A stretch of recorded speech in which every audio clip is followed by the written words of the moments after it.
बुद्ध के विशेषण हैं।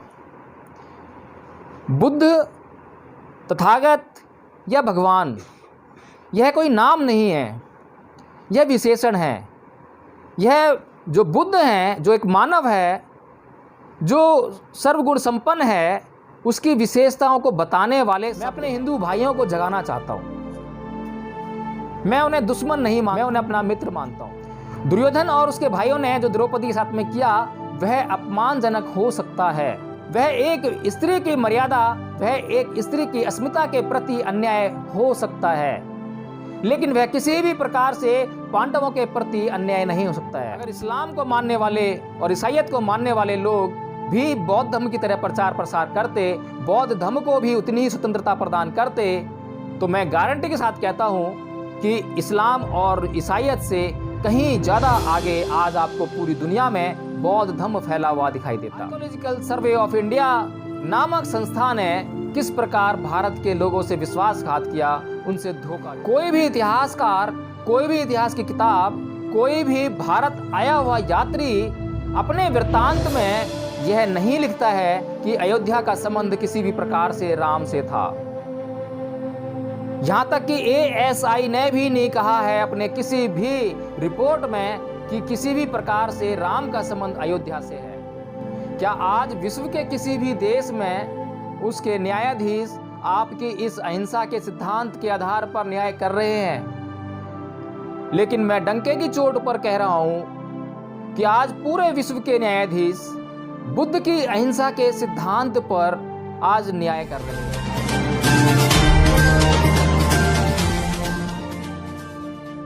जय भीम, नमो बुद्धाय। प्रिय धर्मबंधुओं, आज हम फिर से एक बार हिंसा अहिंसा की चर्चा करेंगे, जिसका कि भाग 3 है यह। और जैसा कि दीप त्रिवेदी जी ने कहा अपने कथन में हिंसा और अहिंसा की चर्चा पर, वे कहते हैं कि बात हम भी वही करते हैं, बात वही सभी लोग कर रहे हैं, लेकिन अर्जुन अहिंसा के नाम पर हिंसा की बात कर रहा है और कृष्ण हिंसा के नाम पर परम अहिंसा की बात कर रहे हैं। दोनों बातों में फ़र्क समझ लेना आप, अगर अहिंसा समझनी है तो। एक जो अर्जुन कह रहा है वो तो हम जानते ही हैं, और वो ही बात आप भी करेंगे, और वो ही बात आप करेंगे तो अहिंसा के नाम पर हिंसा करेंगे, अपने को सताएंगे, परेशान करेंगे, दूसरों को सताएंगे, और ये जो होता रहा है मनुष्य के साथ वो होता रहेगा। तो त्रिवेदी जी, आपको कृष्ण की हिंसा में बहुत बड़ी अहिंसा नजर आती है। आप हिंसा से अहिंसा की बात करना चाहते हैं। आपने तो अहिंसा की परिभाषा ही बदल के रख दी है। कृष्ण जो भी करें उसे आप अहिंसा के नाम से दुनिया को संबोधित करते हैं, और अगर आप किसी भी प्रकार की हिंसा को अहिंसा का नाम देकर प्रचारित करते हैं, प्रसारित करते हैं और दुनिया में उसका संबोधन करते हैं, तो आपको एक अंधभक्त और एक अंधश्रद्धालु के सिवाय और क्या कहा जा सकता है। त्रिवेदी जी, प्रश्न यह उठता है कि क्या जब अर्जुन तीर चलाएगा तो क्या उस तीर से जिस शरीर को वह तीर लगेगा क्या उसको कष्ट नहीं होगा? क्या उस शरीर को उस तीर से पीड़ा नहीं होगी? या यूँ कहें, क्योंकि कृष्ण के आदेश पर अर्जुन तीर चला रहा है, तो जिन शरीरों को वो तीर लगेंगे उनको पीड़ा नहीं होगी या कष्टों की अनुभूति नहीं होगी। कैसी अहिंसा की बात कर रहे हैं और किन माध्यम से आप अहिंसा की बात कर रहे हैं? आपके जो अहिंसा के माध्यम हैं वो ही इस दुनिया की समझ से परे हैं। क्या ये तीर क्योंकि अर्जुन कृष्ण के आदेश पर चला रहा है इसलिए किसी शरीर की हत्या नहीं करेंगे? मुझे अभी तक आपकी इस अहिंसा का अर्थ भी समझ में नहीं आ रहा कि कृष्ण के कौन से कृत्य से आप अहिंसा को निकाल लेते हैं, और कौन सी ऐसी अहिंसा है कृष्ण के द्वारा जिसको हम लोग नहीं समझ पा रहे हैं, यह संसार नहीं समझ पा रहा है। आप जिस अहिंसा की बात कर रहे हैं अब तो वह चमत्कार मात्र रह गई है, ऐसा हमें लगता है, ऐसा हमें आभास होता है कि आप चमत्कारों वाली किसी अहिंसा की बात कर रहे हैं। यथार्थ की बातों से आपका कोई लेने देना है ही नहीं। अर्जुन का तीर चलाना आपके लिए हिंसा नहीं है, अर्जुन के तीरों के द्वारा किसी शरीर को नष्ट करना, उनको कष्ट पहुंचाना, उनको पीड़ा देना आपके अनुसार हिंसा नहीं है। लेकिन बुद्ध तो मन, वचन और कर्म तीनों के द्वारा किसी भी रूप में की गई दूसरे मनुष्यों को क्षति, कष्ट व पीड़ा, इन सभी बातों को हिंसा का नाम देते हैं। यदि आपने ऊंचे स्वर में मुझसे कुछ कहा और मेरे मन ने आपके उन ऊंचे स्वर के शब्दों के द्वारा किसी पीड़ा का अनुभव किया तो वह हिंसा है। बुद्ध इतने सूक्ष्म तरीके से अहिंसा को परिभाषित करते हैं कि कृष्ण की हिंसा एक पाप के सिवाय कुछ भी नजर नहीं आती है। अगर आपकी अहिंसा के सिद्धांत में विश्वास कर भी लिया जाए तो प्रश्न यह उठता है, और बड़ा व्यावहारिक प्रश्न उठता है, कि आज संसार में कौन सा ऐसा देश है जिसके न्यायाधीश आपकी इस अहिंसा के आधार पर न्याय करना चाहेंगे? क्या आज विश्व के किसी भी देश में उसके न्यायाधीश आपकी इस अहिंसा के सिद्धांत के आधार पर न्याय कर रहे हैं? लेकिन मैं डंके की चोट पर कह रहा हूं कि आज पूरे विश्व के न्यायाधीश बुद्ध की अहिंसा के सिद्धांत पर आज न्याय कर रहे हैं। आपकी बातों से हिंसा और अहिंसा में कोई अंतर मालूम नहीं पड़ता है। आपकी बातों से अहिंसा की कोई भी परिभाषा परिलक्षित नहीं होती है, स्पष्ट नहीं होती है। आपकी बातों में सिर्फ और सिर्फ कल्पना ही कल्पना नजर आती है, वैसी ही कल्पना जिन कल्पनाओं के आधार पर हिंदुओं ने अपने लिए एक धर्म के बड़े ढांचे को खड़ा कर लिया है। और कल्पनाओं के इस ढांचे ने इतिहासकारों के सर में दर्द पैदा करके रख दिया है। सारे इतिहासकार जब हिंदुओं के धर्म ग्रंथों के अनुसार उनकी तिथियां ढूंढने बैठते हैं, उन घटनाओं को ढूंढने बैठते हैं इतिहास में, तो उनके सर में दर्द होने लगता है, क्योंकि वे इतिहास में कहीं भी उन घटनाओं का जिक्र नहीं पाते हैं, उन घटनाओं के कोई भी प्रमाण नहीं पाते हैं, किसी भी चमत्कार का प्रमाण नहीं पाते हैं। और आप लोग हैं कि अपने चमत्कारों का बखान करते करते करते करते ऐसी ऐसी बातें कर जाते हैं जिससे कि इस देश का सर पूरी दुनिया के आगे झुकने से रुक नहीं पाता है, उसे झुकना ही पड़ता है। याद कीजिए मोदी जी की वो बात जब वे अमेरिका में जाकर ये कहते हैं कि गणेश के रूप में दुनिया की सबसे पहली सर्जरी भारत के अंदर हुई। ऐसी मूर्खतापूर्ण जब बातें आप लोग करेंगे तो उससे भारत का सर शर्म से झुक जाएगा। किसी भी प्रकार के गौरव का अनुभव भारत के लोगों को उसमें नहीं होगा। लेकिन बुद्ध जिस बात को कहते हैं, जिन बातों को कहते हैं, जिन सिद्धांतों का प्रतिपादन करते हैं, उन सिद्धांतों से अभिभूत होकर, उन सिद्धांतों से लाभ उठाकर पूरी दुनिया भारत को एक गौरवशाली राष्ट्र के दृष्टिकोण से देखती है। आपकी कल्पनाओं का सिला ही इस देश को मिल रहा है अयोध्या विवाद के रूप में। अयोध्या विवाद आज सुप्रीम कोर्ट के अनुसार सुलझा हुआ माना जा सकता है, लेकिन जो ASI ने इस देश से जो धोखा किया है उसको ये देश और इस देश के इतिहासकार, पूरी दुनिया के इतिहासकार कभी भी भूल नहीं सकते हैं। वे आने वाले समय में इतिहास की किताबों में इस बात को जरूर दर्ज करेंगे कि किस तरह से भारत के आर्कियोलॉजिकल सर्वे ऑफ इंडिया नामक संस्था ने किस प्रकार भारत के लोगों से विश्वासघात किया, उनसे धोखा किया और भारत की असली विरासत को छुपा लिया, उसे तहस नहस कर दिया, उसको नष्ट करके उसके ऊपर एक मंदिर का निर्माण कर डाला। हालांकि अभी इस भारत के कुछ सच्चे देशभक्त इस बात में लगे हुए हैं कि वहाँ पर राम मंदिर का निर्माण होने से पहले वह बौद्ध विरासत को हासिल कर लिया जाए जो कि उस अयोध्या नगर के नीचे दबी पड़ी है। कोई भी इतिहासकार, कोई भी इतिहास की किताब, कोई भी भारत आया हुआ यात्री अपने वृत्तांत में यह नहीं लिखता है कि अयोध्या का संबंध किसी भी प्रकार से राम से था। यहां तक कि ASI ने भी नहीं कहा है अपने किसी भी रिपोर्ट में कि किसी भी प्रकार से राम का संबंध अयोध्या से है। कोई प्रमाण अयोध्या में राम का नहीं मिलता है, फिर भी भारत की सुप्रीम कोर्ट इस विवाद को हिंदुओं के पक्ष में निर्णित कर देती है। यह भारत के लोगों के प्रति, इस दुनिया के लोगों के प्रति, इस दुनिया के बौद्धों के प्रति बहुत बड़ा विश्वासघात है और इसको एक दिन पूरा संसार देखेगा और उस दिन हिंदुओं से पूरा संसार इतनी घृणा करेगा, उतनी घृणा की दृष्टि से, इतनी निंदनीय भावना से उनको देखेगा कि उसकी आप कल्पना भी नहीं कर सकते हैं। इसीलिए आज हम प्रयास कर रहे हैं कि सारे हिंदू भाई भी ये प्रयास करें कि वे सच्चाई से अवगत हों, वे प्रमाणों की खोज में लगे, वे उन बातों को स्वीकार करें जो सच है। ये अंधश्रद्धा से, ये परंपराओं से, ये रूढ़िवादिताओं से कुछ भी और किसी का भी भला होने वाला नहीं है।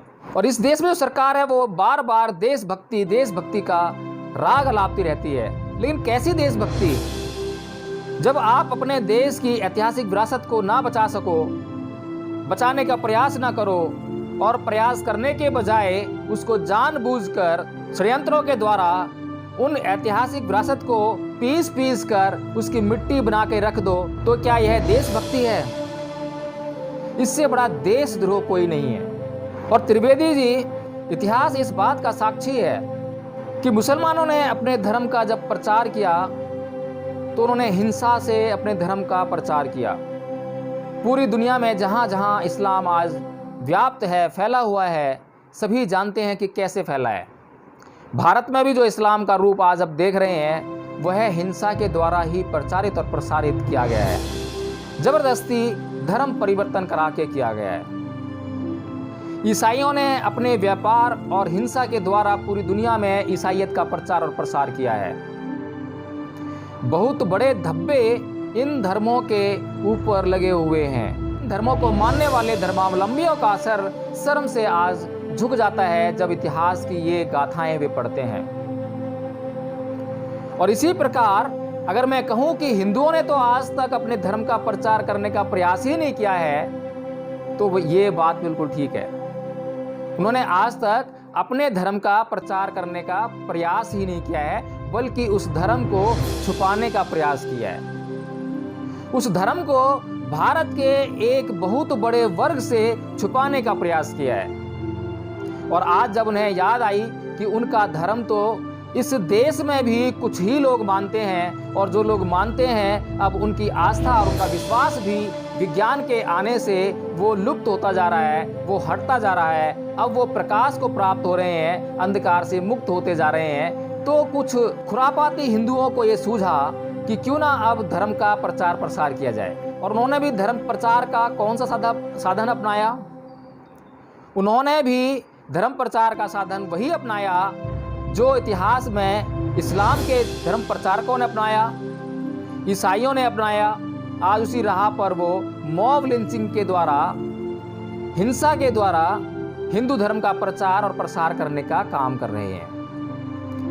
अपनी रेखा को लंबा करके अपना धर्म प्रचार वे नहीं कर सकते हैं। वे अच्छी तरह जानते हैं, वे अच्छी तरह जानते हैं कि बौद्ध धर्म के सिद्धांतों से वे लोहा नहीं ले सकते हैं, वे टक्कर नहीं ले सकते हैं। इसीलिए क्योंकि वे बौद्ध धर्म की रेखा जो बौद्ध धर्म ने खींची है इस संसार में, उसको वे लांघ नहीं सकते हैं, उसको पार नहीं कर सकते हैं। इसीलिए वे अंतिम रूप से हिंसा को अपने धर्म प्रचार का साधन मान बैठे हैं और मॉब लिंचिंग जैसे प्रयासों से वो हिंदू धर्म का प्रचार इस देश में करने का प्रयास कर रहे हैं, इसी देश में करने का प्रयास कर रहे हैं। बाहर के किसी अन्य देश में उनकी औकात नहीं है, उनके अंदर इतनी हिम्मत नहीं है कि वे हिंसा के द्वारा वहाँ पर अपना धर्म प्रचार कर सकें।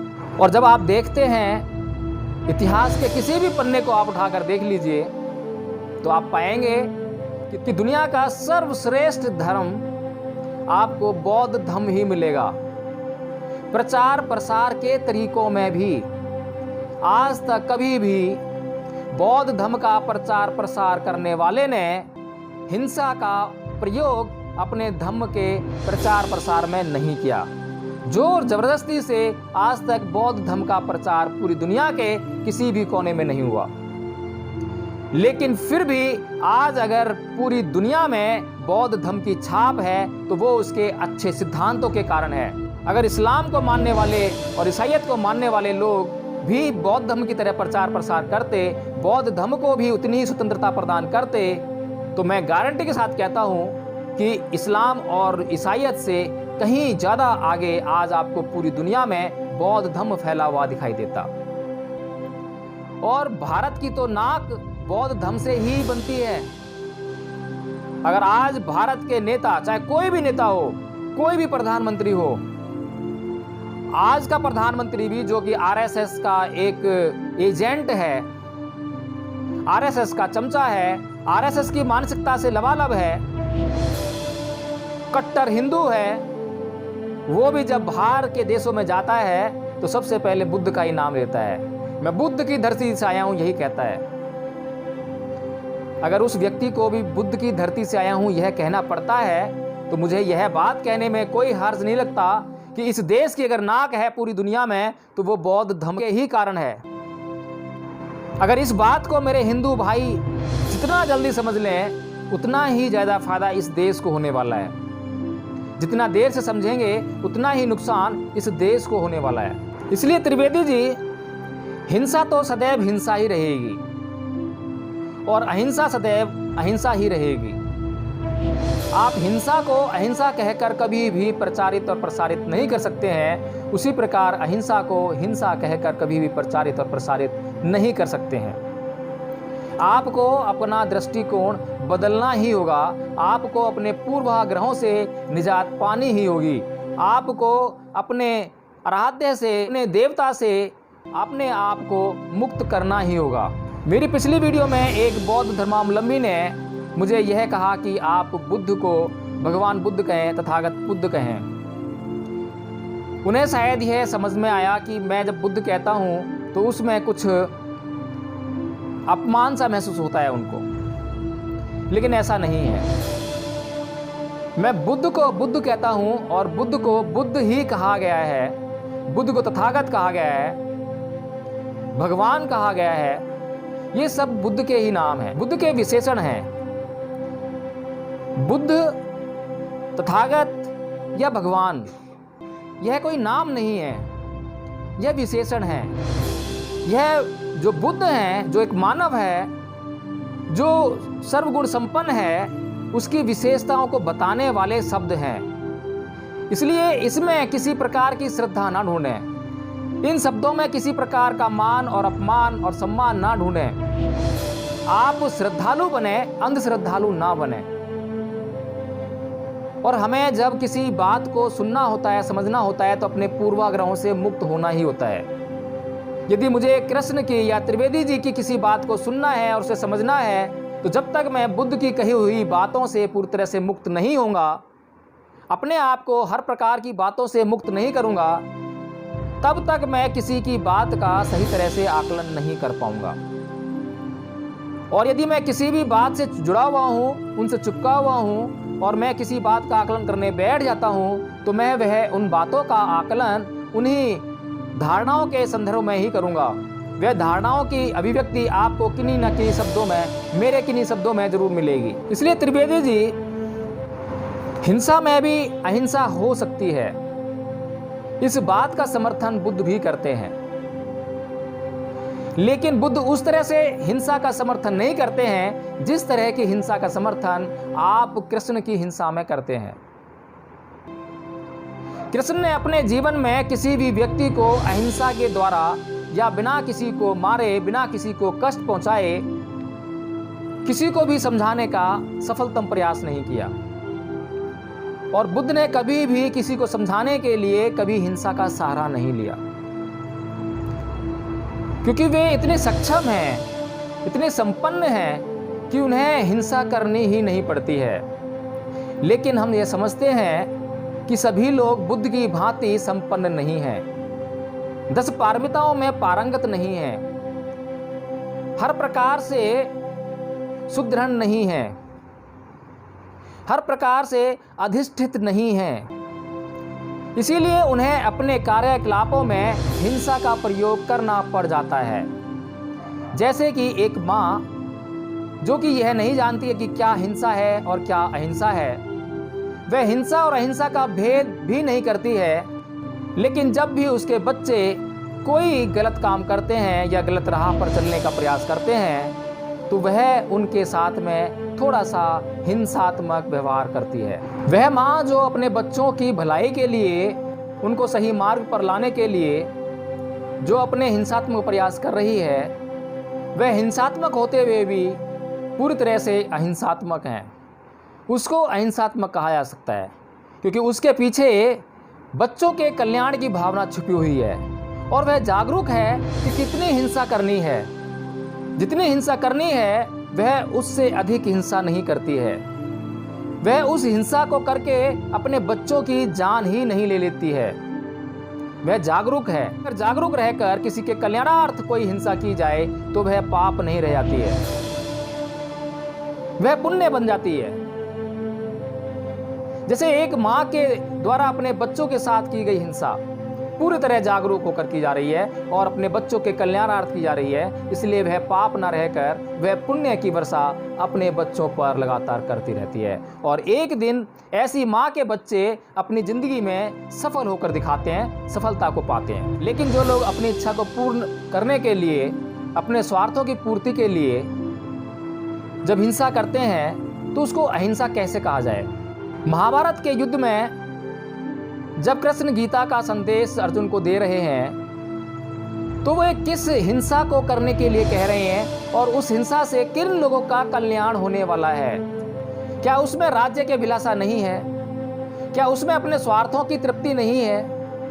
और क्या उस युद्ध को जीतने के लिए झूठ का सहारा कृष्ण नहीं लेते हैं, कपट का सहारा कृष्ण नहीं लेते हैं?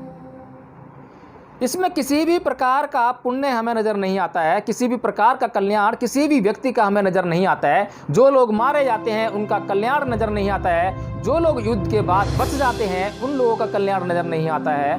और शायद हमें नजर ना आता हो लेकिन उन हिंदुओं को अवश्य वह कल्याण नजर आता है, उसमें कल्याण ही कल्याण नजर आता है। जो हिंदू कृष्ण की भक्ति में रमे हुए हैं और कृष्ण की भक्ति के इतर कुछ भी सोच नहीं सकते हैं। बुद्ध के जीवन में भी ऐसे कई मौके आए जब उन्हें इस बात के लिए उकसाया गया कि वे भी हिंसा में लिप्त हो जाएं, वे भी हिंसा करें।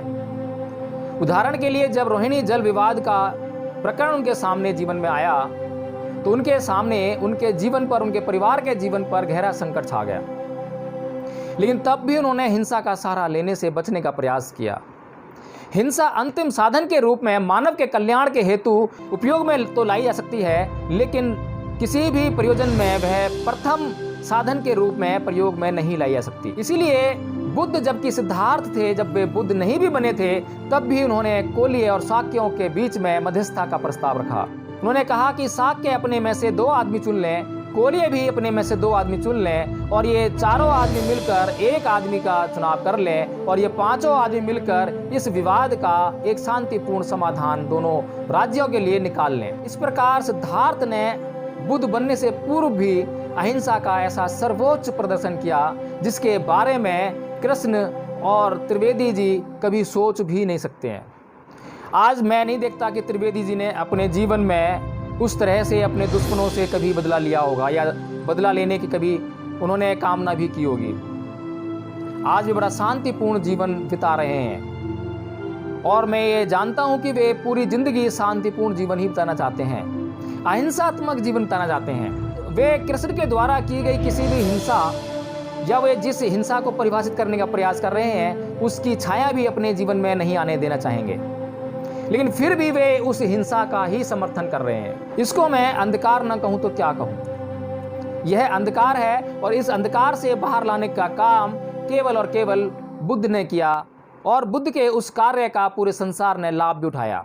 कृष्ण हिंसा के द्वारा न्याय करने का प्रयास करते हैं। महाभारत के युद्ध में वे कुछ लोगों को मारकर अर्जुन और उसके भाइयों को न्याय दिलाना चाहते हैं, लेकिन न्याय का तो ये मूल बिल्कुल भी नहीं है।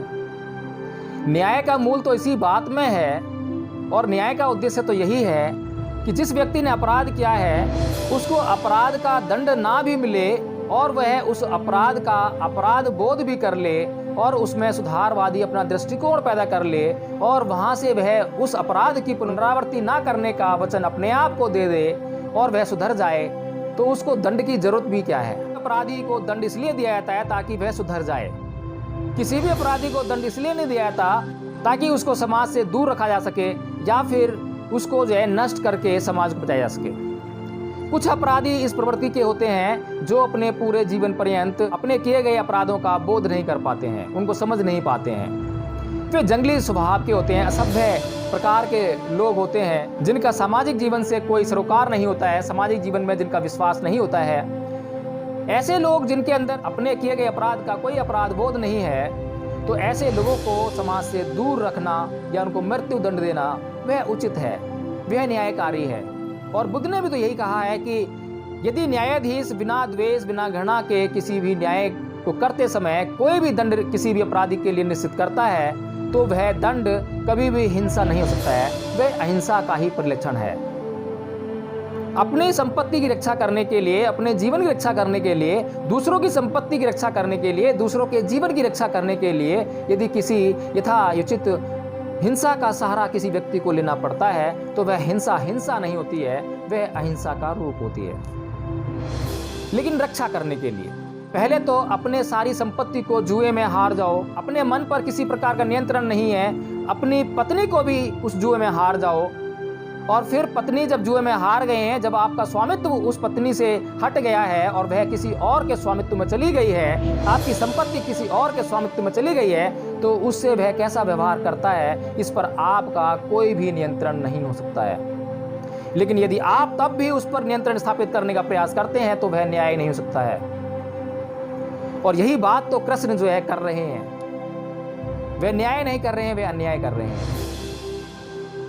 दुर्योधन और उसके भाइयों ने जो द्रौपदी के साथ में किया, वह अपमानजनक हो सकता है, वह एक स्त्री की मर्यादा, वह एक स्त्री की अस्मिता के प्रति अन्याय हो सकता है, लेकिन वह किसी भी प्रकार से पांडवों के प्रति अन्याय नहीं हो सकता है। पांडवों को उससे किसी भी प्रकार का अन्याय नहीं हुआ है। उन्होंने तो स्वयं एक स्त्री की मर्यादा को खंडित किया है, उसकी अस्मिता को चकनाचूर करने का प्रयास किया है, जब जुए में अपनी पत्नी को, एक स्त्री को एक वस्तु की भांति वहां पे दांव पे लगा दिया। क्या इससे बड़ी निर्लज्जता की बात किसी व्यक्ति के लिए हो सकती है कि वह अपनी पत्नी को जुए में वस्तु की भांति दांव पे लगा दे, तो दूसरा व्यक्ति अगर उससे वस्तु की भांति व्यवहार कर रहा है तो उसमें कैसा अन्याय है। यह तो द्रौपदी ने भी उस समय नहीं सोचा कि कोई व्यक्ति उसको वस्तु की तरह जुए में दांव पर कैसे लगा सकता है, यह तो किसी ने भी उस समय नहीं सोचा। और कहां थे कृष्ण उस समय, कहां थे उनके चमत्कार। उन्होंने दूर से यह तो देख लिया कि द्रौपदी की इज्जत संकट में है, लेकिन क्या वे ये नहीं देख पा रहे थे कि द्रौपदी की इज्जत को पांडव जुए में दांव पर लगा रहे हैं। और अगर वह यह देख रहे थे कि पांडव जुए में द्रौपदी की इज्जत को दांव पे लगा रहे हैं, एक स्त्री की अस्मिता को जुए में दांव पे लगा रहे हैं, तो फिर उन्होंने उसको देखकर, उसको महसूस करके उसी समय उन पांडवों को सद्बुद्धि देने का प्रयास क्यों नहीं किया। वहीं से अहिंसा का प्रदर्शन शुरू हुआ था। हिंसा की जरूरत ही नहीं पड़ती। कृष्ण के पास तो चमत्कारों का भंडार है, वो सारी गीता में अपने चमत्कारों का बखान करते हैं। तो दुर्योधन को क्या वह चमत्कारों के द्वारा उसमें इतनी बुद्धि नहीं डाल सके कि वह सद्बुद्धि का उपयोग कर सके। तो इसलिए प्रिय धर्म बंधुओं, दंड का मूल न्याय में है और न्याय का मूल संयम में है, सामाजिक स्थिरता में है, सामाजिक शांति और समृद्धि में है। यदि किसी कृत्य से सामाजिक शांति और समृद्धि पैदा होती हो, स्थिरता पैदा होती हो, तो उससे बढ़कर न्याय नहीं हो सकता। और किसी अपराधी को यदि संयम प्राप्त हो जाए, चाहे वह दंड के बाद हो या दंड से पूर्व हो जाए, तो उससे बढ़कर न्याय उसके लिए कुछ नहीं हो सकता। आप याद कीजिए वह दृश्य जब अंगुलीमाल सुधर जाता है और भिक्षाटन के लिए नगर में जाता है, और नगर के लोग उसे पहचान कर, उसे अंगुलीमाल जानकर उस पर पत्थरों से वर्षा करते हैं, उसे लहूलुहान कर देते हैं, उसे अत्यंत कष्ट की पीड़ा का अनुभव होता है, लेकिन उनके प्रति वह किसी भी कटु वचन का प्रयोग नहीं करता। वह चुपचाप सहन करके वापस बुद्ध की शरण में आकर बैठ जाता है और वहां पर कहता है, तथागत मेरे साथ नगर के लोगों ने ऐसा व्यवहार किया। तब तथागत उसके लिए, उसकी रक्षा के लिए, उसकी सुरक्षा में किसी भी प्रकार की से या भिक्षुओं का मंडल उसके साथ में नहीं भेजते हैं। वे अंगुलीमाल को कहते हैं कि हे अंगुलीमाल, सहन कर, जो तूने किया है उस कर्म का फल तो तुझे भुगतना ही होगा। अभी नगर के लोग यह समझ नहीं पाए हैं कि तू सुधर गया है, लेकिन अपने व्यवहार से तूने यह खबर दे दे, इस बात की खबर दे दे कि तू अब सुधर गया है। और जैसे ही नगरवासियों को इस बात की खबर लग जाएगी कि अंगुलीमाल अब अंगुलीमाल नहीं रह गया है, वह सुधर गया है, तो वह किसी भी प्रकार की हिंसा का व्यवहार तेरे साथ फिर ना करेंगे। और प्रिय धर्मबंधुओं, उस क्षण के बाद अंगुलीमाल ने उन कष्टों को सहन करके बुद्ध की शरण में जाकर, धम्म की शरण में जाकर, संघ की शरण में जाकर अरहत्व पद को प्राप्त किया और इस संसार का कल्याण करने का काम किया। क्या ऐसा कोई भी दृष्टांत या उदाहरण त्रिवेदी जी आप हमें कृष्ण के जीवन में बताते हैं? महाभारत में ऐसा कोई दृष्टांत आपको नजर आता है कि इस तरह से किसी को सुधार दिया हो और उसने फिर अपने जीवन को पूरे संसार के कल्याण में लगा दिया हो? एक भी उदाहरण हमें इस बात का नहीं मिलता है कृष्ण के जीवन में से। लेकिन फिर भी त्रिवेदी जी आप बुद्ध को छोड़ देते हैं, बुद्ध की अहिंसा के सिद्धांत का नाम भी नहीं लेते हैं अपनी हिंसा और अहिंसा की चर्चा में, और आप सिर्फ और सिर्फ कृष्ण की हिंसा को अहिंसा बताते हुए कृष्ण की भक्ति का राग लापते रहते हैं। और त्रिवेदी जी आप किन धर्म ग्रंथों का प्रचार प्रसार करने का प्रयास कर रहे हैं? उन्हीं धर्म ग्रंथों का जिनको हिंदुओं ने एक विशेष वर्ग से सदियों तक छुपाए रखा। शूद्रों की छाया उन धर्म ग्रंथों पर नहीं पड़ने दी, स्त्रियों की छाया उन धर्म ग्रंथों पर नहीं पड़ने दी, पूरे स्त्री समाज को उन धर्म ग्रंथों से काट दिया, पूरे शूद्र समाज को उन धर्म ग्रंथों से काट दिया, मंदिर तक में प्रवेश करने की आपने अनुमति नहीं दी। इस बात से दुनिया का कोई भी व्यक्ति क्या समझेगा कि क्या आप धर्म का प्रचार प्रसार करना चाहते हैं या अपने धर्म को आप जो है पूरी दुनिया से छुपाना चाहते हैं? और ऐसा कौन सा कारण है जिसके लिए आप स्त्रियों को धर्म से काट देते हैं, शूद्रों को धर्म से काट देते हैं, पूरे इस देश के 85% शूद्र समाज को और पूरे 50% स्त्री समाज को अपने धर्म ग्रंथों से काट देते हैं? ऐसा कौन सा कारण है? और वह कारण स्पष्ट है, वह कारण आपकी मानसिकता है, ब्राह्मणों की मानसिकता है। क्योंकि ब्राह्मणों ने झूठ का इतना बड़ा प्रपंच रचकर इस दुनिया के सामने प्रस्तुत किया है, कल्पनाओं का इतना बड़ा पहाड़ खड़ा कर दिया है कि जैसे ही उसका सामना सच्चाई से होगा वैसे ही वह कल्पनाओं का पहाड़ भर भरा कर गिर जाएगा, सारे आधार नष्ट हो जाएंगे। क्योंकि आप जानते हैं कि इस देश के जो मूल निवासी हैं उन्होंने आपका सम्मान किया, उन्होंने बाहर से आए हुए लोगों का सम्मान किया, उन्होंने स्त्रियों का सम्मान किया, लेकिन उन्होंने बड़े ऊंचे ऊंचे प्रश्न आपके धर्म ग्रंथों पर उठाए और आज उन्हीं प्रश्नों से बचने का प्रयास आपका धर्म करता है।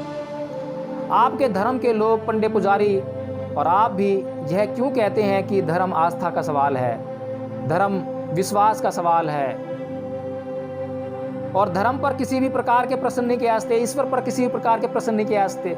यह आप इसीलिए करते हैं ताकि आप प्रश्नों से बच सकें और प्रश्नों के द्वारा जो पंडित पुजारियों और ईश्वर को जो नंगा करने का काम इस देश के लोग कर सकते हैं, उस काम से आप इस देश के लोगों को वंचित करने का प्रयास करते हैं। तो त्रिवेदी जी आप याद रखिए कि आप किसी भी तरह से हिंदू धर्म के प्रचार और प्रसार को नहीं चाहते हैं। आप प्रचार और प्रसार तो चाहते हैं, लेकिन वह इसी तरह चाहते हैं कि कोई भी हिंदुओं के धर्म ग्रंथ को पढ़े बिना सिर्फ उस धर्म को स्वीकार कर ले, उस धर्म की मान्यताओं को स्वीकार कर ले, उस धर्म की रूढ़ियों को स्वीकार कर ले, उस धर्म के सिद्धांतों को यूं का त्यों मान ले। उस धर्म का उनके जीवन में क्या लाभ हो सकता है, क्या पाप होगा, क्या पुण्य होगा, इन बातों की बिल्कुल भी चर्चा कोई ना करे। इस तरह का धर्म प्रचार आप और अन्य हिंदू लोग चाहते हैं। मैं अपने हिंदू भाइयों को जगाना चाहता हूं। मैं उन्हें दुश्मन नहीं मानता हूं, मैं उन्हें अपना मित्र मानता हूं। मैं हिंदुओं से मैत्री करना चाहता हूं, मैं हिंदुओं से चर्चा करना चाहता हूं। मैं हिंदुओं से चर्चा करना चाहता हूं कि यदि उनके पास कोई प्रकाश है, कोई प्रज्ञा है, तो वे मुझे दे दें, और यदि मेरे पास कोई प्रकाश है, प्रज्ञा है या उनके कल्याणार्थ कोई भी बात है तो वे मुझसे ले लें। हम दोनों आपस में मिल बांट कर अपना विकास करें, अपने समाज का विकास करें, इस देश का विकास करें, इस संसार का कल्याण करें। इसी के साथ मैं अपना यह हिंसा और अहिंसा की चर्चा का यह भाग समाप्त करता हूँ। जय भीम, नमो बुद्धाय। सभी से आग्रह है कि मेरा चैनल, समाज का चैनल और देश का चैनल दंपत इंडिया को ज़्यादा से ज़्यादा लाइक करें, इसकी वीडियो को शेयर करें और सब्सक्राइब भी करें। धन्यवाद।